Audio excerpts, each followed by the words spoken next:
बहन जो है, खासकर जहां हजारों लाखों महिलाएं इस भावना के साथ हमारी जुड़ी हुई हैं कि आप क्या कर रहे हैं। आप कठुआ से लेके, उन्नाव से लेके, हाथरस से लेके, अंकिता भंडारी उत्तराखंड से लेके, बिल्किस बानो से लेकर, BHU से लेकर आप एक पूरा का पूरा एक ट्रेंड क्रिएट कर रहे हैं, एक रिवाज बना रहे हैं जहां पे बलात्कारियों को, हत्यारों को संरक्षण दिया जा रहा है, क्योंकि वो सत्ता के बहुत करीब है और बहुत मजबूत है।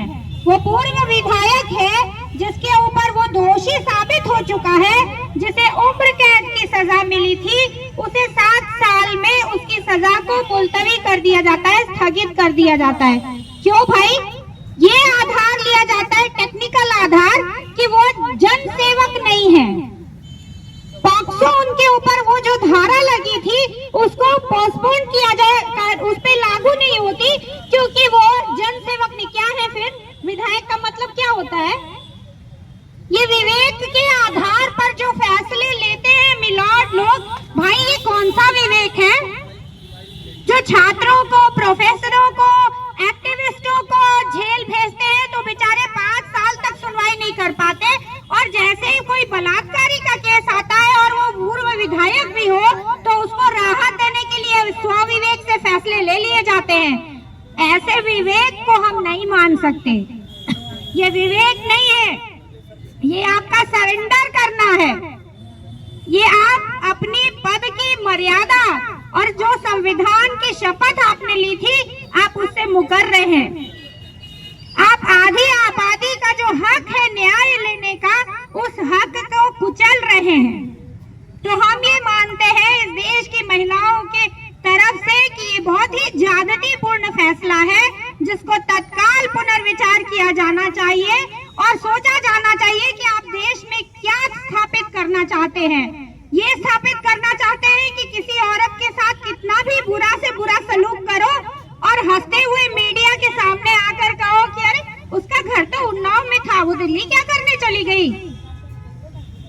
मजाक बना लिया है लड़कियों की जिंदगी को, उनकी असमत को, उनकी इज्जत को, कि कोई कितना भी पावरफुल है अगर तो कितना भी अत्याचार करेगा और वो बच के निकल जाएगा।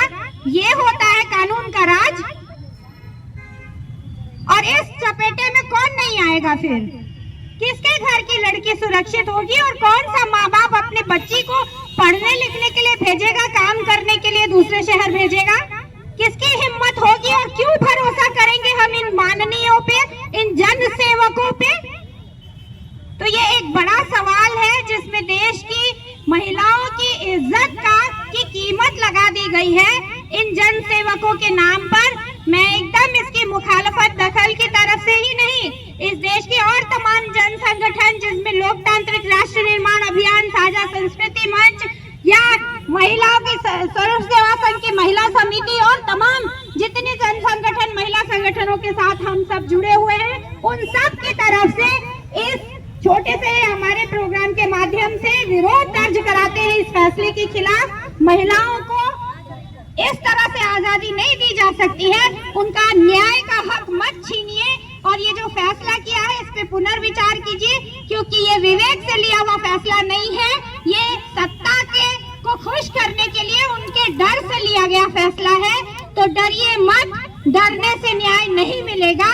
इस देश की जनता को न्याय के मंदिर से निराशा मत दीजिए, नहीं तो वो फिर अराजकता की तरफ सीधी जाती है। आप देख रहे हैं, इसलिए हम चाहते हैं कि कानून का राज बना रहे, न्याय की उम्मीद बनी रहे, औरतों को उनका हक मिलता रहे। और इसीलिए ये आज का कार्यक्रम है, ये हम लोगों ने आज यहाँ रखा क्योंकि हमें लगा कि इसकी जरूरत है कि लोगों की हमारी आवाज पहुँचे। महिलाओं को, गांव में बैठी हुई महिलाओं को शायद पता भी नहीं चलता कि इस तरह से क्या हो रहा है, लेकिन ये जो हो रहा है वो एक नजीर बन रहा है। क्योंकि हमने अभी लिस्ट गिना दी कि ब्रजभूषण शरण सिंह से लेकर के और उन्नाव के जो अपराधी हैं उन तक एक ही बात साबित हो रही है कि आप महिलाओं के साथ कितना भी अत्याचार करिए, उनके साथ कितना भी गलत करिए, आप अगर सत्ताधारी हैं तो आप बच जाएंगे। तो हम इसके खिलाफ हैं और इसकी मजम्मत करते हैं यहाँ से जोरदार शब्दों में, और चाहते हैं कि इस फैसले पर पुनर्विचार किया जाए।